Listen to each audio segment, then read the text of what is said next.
Hello दोस्तों, आज हम आपको crash course class 10th Bihar board के लिए संस्कृत चैप्टर 3 अलस कथा यानी 4 अलसियों की कहानी को हम बताएंगे। देखिए, जो अलस कथा पाठ है यह विद्यापति द्वारा लिखा गया है और यह पाठ जो है पुरुष परीक्षा नामक ग्रंथ से संकलित किया गया। पुरुष परीक्षा नामक ग्रंथ से संकलित किया गया है। इस पाठ में जो 4 अलसी हैं उनके बारे में थोड़ा कहानी है। पहले पुरुष परीक्षा जो ग्रंथ है इसके बारे में हम जानेंगे। पुरुष परीक्षा ग्रंथ जो है इसमें मानव के दोष, गुण और उनके निवारण को बताया गया है कि कौन सा दोष का कैसे निवारण किया जाता है, उस सभी को बताया गया है और उसी के भाग से लिया गया है अलस कथा पाठ। अब समझा दे पहले विद्यापति कौन थे। बहुत बार यह परीक्षा में आपका क्वेश्चन आता है कि विद्यापति कौन थे, तो ध्यान दीजिएगा।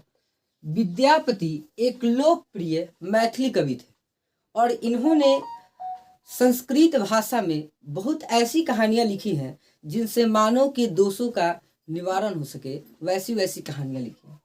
यह जो पाठ है अलस कथा, इसमें एक वीरेश्वर नाम का मंत्री रहता था। वीरेश्वर नाम का एक मंत्री था। वह मंत्री जो था वह अपने स्वभाव से दानशील था। वह आलसियों का सेवा करता था, गरीब दीन दुखियों का भी सेवा करता था। इन्होंने क्या किया, वीरेश्वर नाम के मंत्री ने एक अलसशाला खोला और उस अलसशाला में जितने आलसी लोग रहते थे उन सभी को फ्री में खाना, भोजन, कपड़ा, वस्त्र दिया करते थे। इस तरह से आलसी बहुत ज़्यादा वहाँ पे, मतलब देखिए, अब जैसे मान लीजिए हमको सुख मिलेगा तो अगर हमको फ्री में सुख मिलेगा तो लोग जो देखेंगे वो भी तो आएंगे हमारे पास। तो वैसे ही हुआ कि इन आलसियों के सुख को देखकर बाकी धूर्त आलसी भी वहां पर आ गए। अब धूर्त आलसी आ गए तो राजा जो वीरेश्वर नाम का मंत्री था, इस वीरेश्वर नाम के मंत्री के जो धन की कमी होने लगी, बहुत ज़्यादा खर्च होने लगा। इनकी जो अलसशाला थी उसमें अनाजों की कमी होने लगी। यानी कि देखिए, जो धूर्त लोग थे, धूर्त आलसी उसको कहा जाता है, जो बनावटी आलसी आए थे। बनावटी आलसी आए तो इनके मंत्री के, जैसे कि जो अनाथशाला के लिए लगाया गया था भोजन, खाद्य सामग्री रखा गया था, उस समय कमी आने लगी। और इस कमी को देखकर वीरेश्वर ने सोचा कि क्यों नहीं इन आलसियों की परीक्षा ली जाए। उन्होंने आलसियों की परीक्षा लेने के लिए क्या किया कि सभी आलसी जब सो रहे थे तो उनके जो घर था अलसशाला, उस घर में इन्होंने क्या करवा दिया, आग लगवा दी। आग लगी देखकर बाकी जो बनावटी आलसी थे वह तो भाग निकले।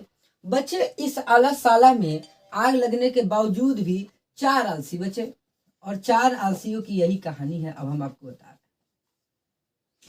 सुनिए। 4 आलसी जो बचे वह, उनमें से पहला बोलता है कि अरे भाई क्यों इतना शोरगुल हो रहा है।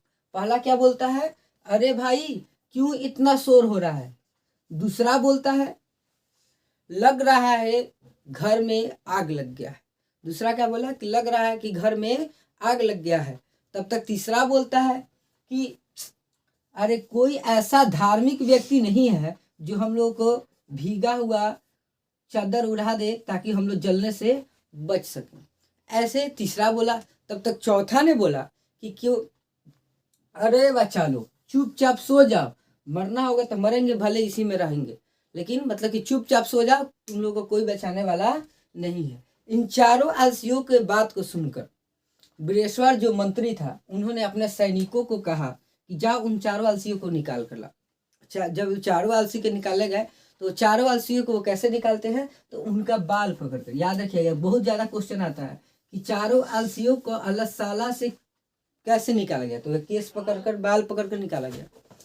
उसके बाद जब उनको निकाला गया तो उसके बाद उनके इतना आलसी व्यक्ति को देखकर वीरेश्वर बहुत अचंभित हुए और उन्होंने क्या किया कि इन चारों आलसियों को पुरस्कार दिया और पुरस्कार देने के बाद इनको पुरस्कार दिया, धन दिया, दौलत दिया और कहा कि आज से मेरे यहाँ से सेवा समाप्त होता है। अब मैं कोई अलसशाला नहीं खोला हूँ, आपको जितना धन चाहिए धन ले लीजिए, लेकिन फिर यहाँ पे नहीं आना। यही आलसियों की कहानी थी।